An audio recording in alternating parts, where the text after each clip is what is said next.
Coming in hot from Arizona, this is Trevor and Troy Howard. And you're on SoTellUs Time. You can have everything you want in your business. Sometimes you just need a little help. Every business owner would love to charge more for their services, but sometimes you can sacrifice long-term loyalty for a short-term profit. Creating the right rituals is key to your business having success. Are you tired of competing with your competitors? Guess what? You don't have to compete if you create.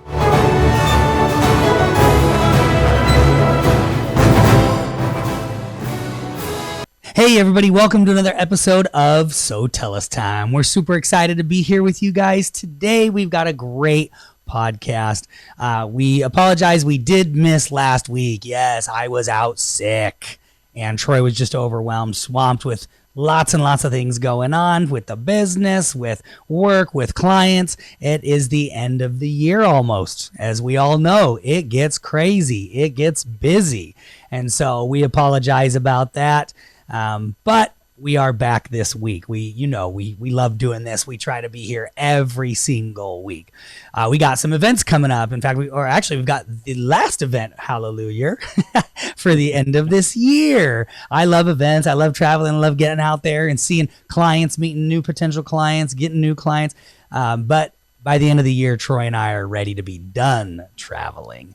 And so we enjoy that last month, basically, in December, where we have nothing going on. In fact, we sometimes get people and events hitting us up trying to get us to come out for December, and we're both like, we just can't do it. We just can't do it. No, it's not going to work. And so anyways, we're excited. We're excited for you guys. We have had a great year. SoTellUs Time has had a great year. I think you all will agree. Awesome information this year. Troy and I really wanted to step it up, give you guys actionable items. And the feedback we've gotten has been phenomenal about that. So we're really excited. Today, it's just like that. We're going to finish off strong this year. Today, we're talking about the art of follow-up, because follow-up truly is an art. We tell people all the time, marketing is psychology. It is understanding people. It's understanding the way people think. There are different types and personalities out there. There are different ways that people want to interact. You have to understand these. And a lot of marketing companies, they don't understand the different types of personalities. They just want to do the same old thing. I do this, and then I do that, and then I do this. Well, that's not good. That's not good for you guys as a business, because if you're relying on a marketing company, this is why so many people will be like, I tried this and it totally failed, so that doesn't work for my business. Well, that's not necessarily true. It's based all upon the person that you have, or the company you have, the entity working on that, and their understanding of what they're doing and who you're trying to target. So the art of follow-up, it's the same thing. Follow-up is key. It's imperative. You have to have it in your business. Most people don't have it. And that's why today we're going to be focusing in on this episode in talking about the different crucial pieces that go along with follow-up. And this is going to change how you guys do follow-up. Trust me. So pay attention. Get your notebooks out. Just kidding. Most of you are driving. Don't do that. But you can go back and listen to this episode multiple times. All right, Troy, jump in. Let's do this. All right. So why is follow-up crucial for a successful business?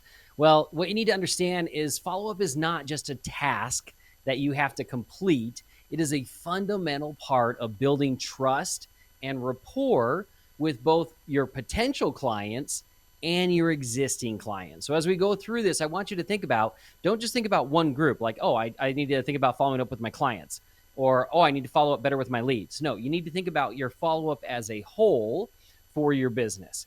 But it's one of the best ways that you can build trust and rapport with the people that you are following up with and communicating with. And consistent follow-up with those potential clients and existing clients, it shows that you care about them, right? And that you are committed to their needs, right? The reason you're following up is because you are committed to what they want, in life, whether it's your services, no matter what it might be, right? You're committed to them to help them get what they want in life, and you're following up to make sure they get it, right? And here's the thing. Most businesses suck at follow-up. And that's the sad truth. But, for those who learn how to do follow-up, those who can master it, you are going to stand out above all of your competitors because most of them are terrible at it. And we've shared experiences before, Trevor and I, with, Yes. people that, like real quick, had water damage in a rental property. $20,000-$30,000 quote comes in from 4 or 5 different companies. None of them followed up. Not a Not single one. That's communication crazy. after the fact for a $20,000-$30,000 job, right? Well, and eventually one followed up, and that's the person who got the job, was the one who followed up. So Well, again, and on a much simpler scale, because yes, we have a lot of restoration guys that listen to this, but like on a simpler scale, I told the story of my garage door spring broke. A spring. Okay. I reached out to like 7 different companies. Most of them even said, text us if you want a faster response. So I text all of them. It took 3 days for one of them to finally follow up, and that was it. And guess what? I went with them. I don't know if it was a good deal or not. It cost me $800 to get the spring replaced. I went with them. I was like, and you know what their follow-up was? Oh, sorry about this. Were you still in need of some help for your spring? That was the follow-up. And all of them crickets from everybody else. So I don't know if I paid too much. I don't know if it was a good deal, but I went ahead and went with it, pulled the trigger, and that's what's amazing about these businesses.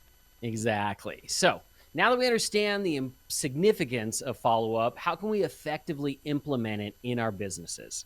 So first and foremost, the art of follow-up lies in consistency and timing, right? So it's about when do you follow up with them? And we're going to talk about that a little bit later, but also how consistently do you follow up with them?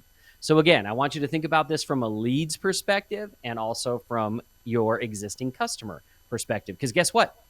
You should be following up with your existing customers, right? You should have consistent communication with them. Even though they've already paid you in the past, right? They are still your future customers as well, most likely, for your services. So you need to be able to get the right balance between persistent and respectful, because you don't want to be the guy or girl that is just like boom, boom, boom, boom, boom, boom, boom, boom, boom, like slamming them with communication. And they're just like, oh, I can't even stand this person.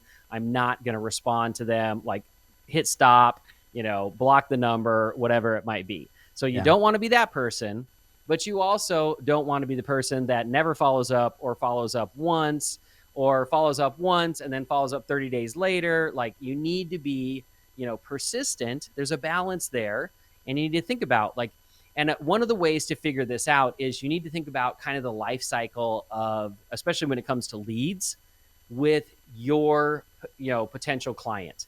So if they reach out and they're looking for your services, how quickly are they going to make a decision, right? Are they making a decision within 24 hours?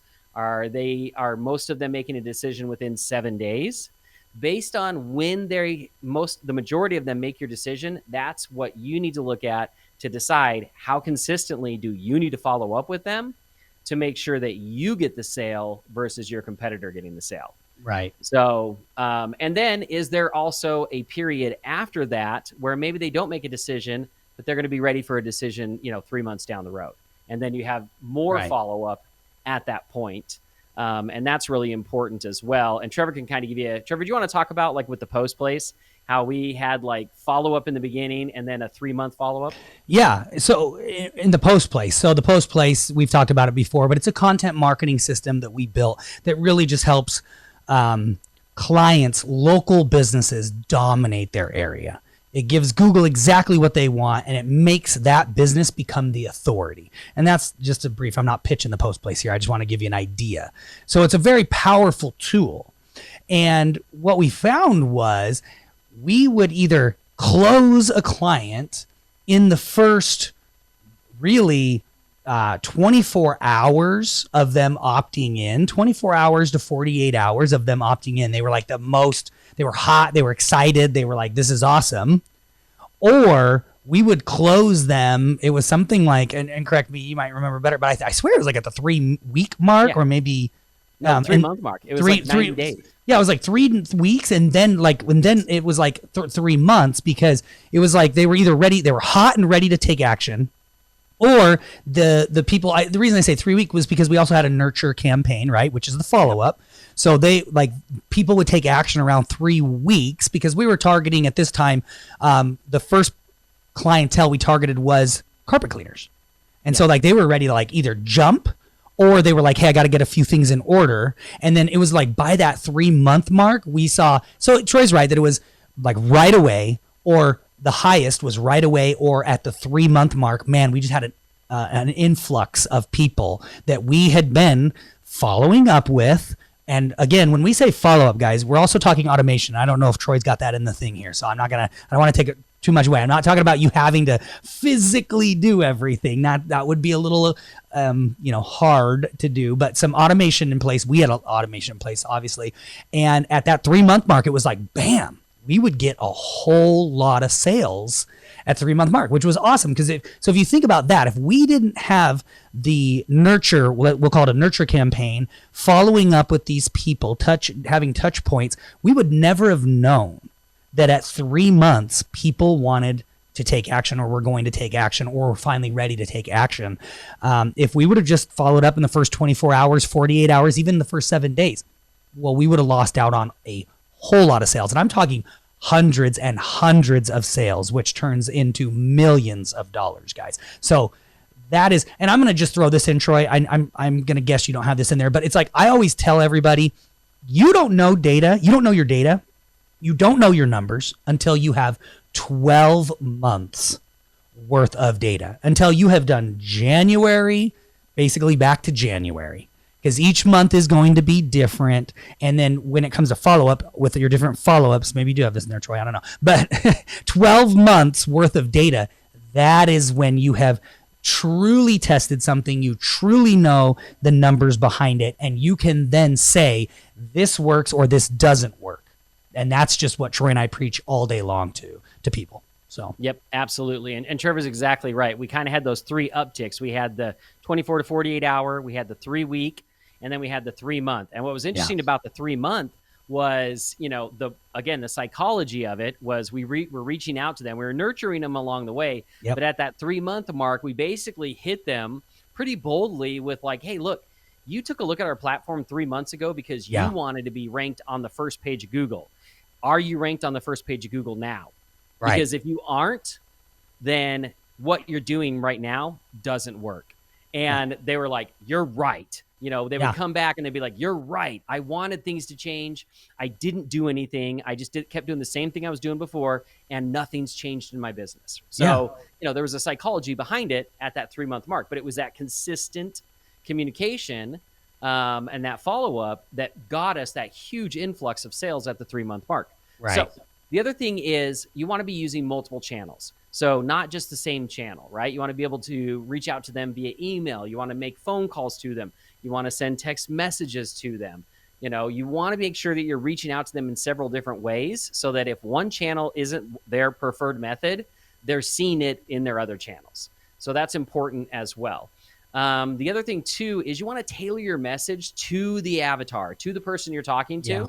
Yeah. So make sure that it's not just robotic and it just sounds like a business, blah, blah, blah, blah, blah, right? Actually tailor it to the people you're talking to and make it sound natural. I've even seen people who have put misspellings in there, and they send out a message and they're like, boom, and they have a misspelling, or even with text message today, they'll send a text message out and they'll have, an autocorrect in there. And then they have another text message that goes out right away. That's like, oh my gosh, so sorry about that. Here's what I meant. And it just makes it feel really natural and like you're really communicating with a person, right? And let me give you a quick example of that, Troy. Do you have an example to give? No, of go like ahead. Talking to the avatar? Okay. So one of the things is that we have found was like, especially back with the post place and stuff like that, and focused on our carpet cleaners, was they would talk about these guys that own these carpet cleaning companies, right? they would talk about their truck mounts, their equipment, like, they'd spent all this money, which I get. You're dropping $30,000 on a piece of equipment, and it's the best, it's the greatest, it's the latest, and it's going to do the most. You're excited about that. And that's actually when you go to the event where you end up buying this truck mount. That's what they're selling you on, because it's guys talking to guys. But then the funny part about it is when you're marketing, most of the time you're reaching out to a stay-at-home mom, okay? And they're marketing to a stay-at-home mom on their website, in their emails, all of this stuff, talking about the cool truck mount, it does this, rah, rah, rah, kind of guy stuff, right? PSI, blah, blah, blah. PSI and pow, yeah, exactly, how it works, and I use this versus that, and they don't care about any of that. The moms, the housewives, did not care about what kind of equipment you were using. And so we actually had to train these guys on, like, look, now you're talking to a woman who is upset because their daughter or their son spilt something on the carpet. They got a stain. Their dog peed or pooed on the carpet and it stinks now. Like, and so you need to talk to what it is, the reason that they're looking for you in the first place. They don't care how your machine works. They don't care if you drive some awesome lifted vehicle or something like that or some whatever. What they care about is you getting that stain out of their carpet, getting the odor to come out. They care about the things that are important to them in their life, which is their child that messed something up, or their pet that they love absolutely, and it, ruined something. And so they were not talking to the right person.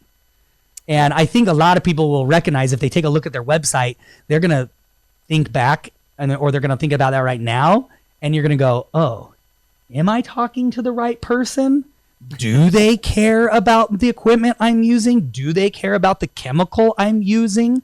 Now the big fad happened, or whatever, the big craze about organic. So organic chemicals and pet safe chemicals, that was smart. We were able to help them navigate through that. But again, the equipment stuff, all of that, it was amazing to see how their sales increased when they started actually speaking to the person. I have to say it all the time. You are not your best avatar. You are not your best customer. Because if you're a man and you're talking to a woman and you're talking to her like a man, you're in trouble, buddy. Yeah. Or vice versa. Exactly. Well, and the other thing I just thought of when you said that, Trevor, was like, again, you're not your best avatar. If you're a carpet cleaner, another carpet cleaner is not going to sell you on them cleaning your carpets. Right? There's no way they could do it. So you need to think about your avatar, not you, when it comes to all of your marketing. So the next thing is follow up quickly. This is really important. And we've talked about this in some of our previous podcasts, but 78% of businesses choose the company that contacts them first. 78%. So I want you to think about that for a second. If you think about 100% of the jobs in your area, whoever is following up first is getting 78% of those jobs. So crazy. And then the rest of the rest of the competitors in that area, you're fighting over the other, 22%? Yep. Like, I don't want to fight over 22%. I want to take the 78%. So I'm going to follow up first. Yep. Absolutely. And that's what we do. That's what we do in our business. We absolutely get people on with us immediately, as quickly as possibly can. It was really funny. We were talking to someone who was looking at our company, looking at one of our competitors' company, and they're like, well, yeah, so I signed up to get a demo with the competitor, and then they sent me this form. They told me I had to fill out this form, and they'd get back to me in 5 days if I was a right fit for their business, blah, blah, blah. And they're like, but I filled out the form. I immediately was able to schedule. I got on with you, and I'm going with you. I'm not waiting 7 days. Right. So, being first means you're first, right? Yep. And the other thing too is only 7% of businesses follow up in the first 5 minutes of a new lead coming in.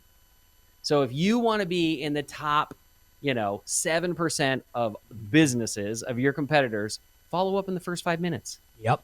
And you will be way better than the other 93%. So the other thing Trevor mentioned, which is really, really important, is automate your follow-up. Yeah. And I'm going to add in with that with sprinkles of direct connections. And this is important, right? So one of the best things that you can do is to automate the majority of your follow-up messaging.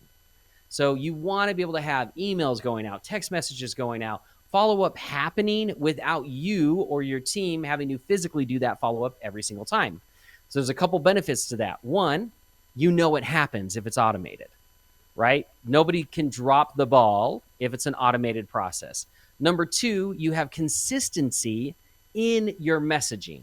So now you're not relying on your employees to make sure that they say it right, they describe it right, they do the right thing. It's just automated, so it's going to happen the exact same way every single time, and the messaging is going to be the same every single time. So it's a way for you to control the messaging.